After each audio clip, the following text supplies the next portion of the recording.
हमारे यहाँ केवल एक नाम रजिस्टर करा दिया जाए, गवर्नमेंट के रिकॉर्ड में आ जाए, ये बात नहीं। हमारे यहाँ नामकरण संस्कार है, गर्भाधान भी संस्कार है साहब। हमारे यहां केवल विषय भोग की प्रवृत्ति नहीं है, वो गर्भाधान संस्कार, सीमतोन्नयन संस्कार, बालक का जन्म होए तो जात कर्म संस्कार, नामकरण संस्कार, 16 संस्कार की बात है हमारे सनातन धर्म में। ये बात मैंने कई बार व्यासपीठ से समझाया है कि जिस प्रकार शरीर पंच भौतिक है और शरीर में पंच प्राण हैं, उसी प्रकार सनातन धर्म की ये 5 बातों से सनातन धर्म का एक कलेवर तैयार हुआ।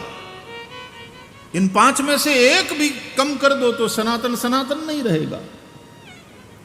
सनातन में 16 संस्कार है, सनातन में नित्य पंच यज्ञ करने का विधान है, तो यज्ञ है। सनातन धर्म में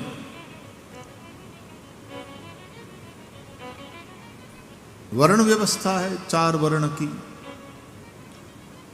सनातन धर्म में 16 संस्कार है और सनातन धर्म में 4 पुरुषार्थ की सिद्धि, धर्म अर्थ काम मोक्ष। सनातन धर्म में पुनर्जन्म और भगवान के अवतार की बात है।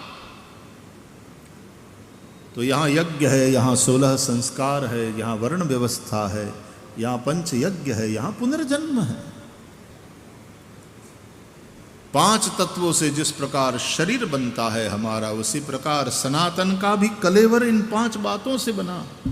उसमें से किसी एक को भी निकाल दो तो सनातन सनातन नहीं रहेगा। 16 संस्कार,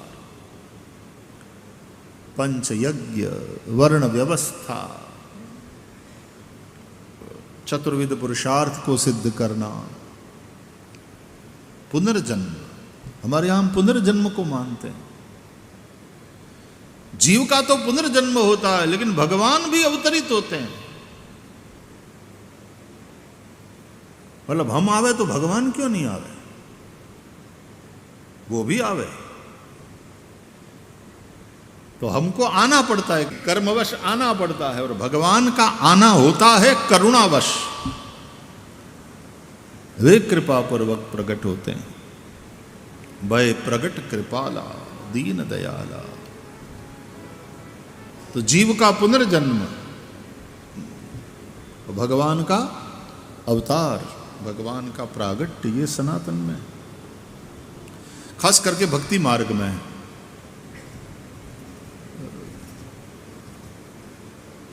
ब्रह्म जो ज्ञानियों का है वो तो अजन्मा है, अक्रिय है, वहां तो कोई बात ही नहीं, ना जन्म न मृत्यु। लेकिन भक्ति मार्ग की दृष्टि से भगवान का भी प्रागट। लेकिन ज्ञान मार्ग में भी जीव का जन्म तो है ही है, उसका अदृष्ट लेकर के वो आया है। उस प्रारब्ध के अनुसार उसको भोग प्राप्त होते हैं, सुख या दुख जो भी है। तो ये 5 कलेवर है सनातन का। तो नामकरण संस्कार है, ये केवल एक कानूनी या सामाजिक विधि या रिवाज नहीं है। संस्कार, गर्भाधान संस्कार, सीमतोन्नयन संस्कार, जात कर्म संस्कार, नामकरण संस्कार, सब संस्कार।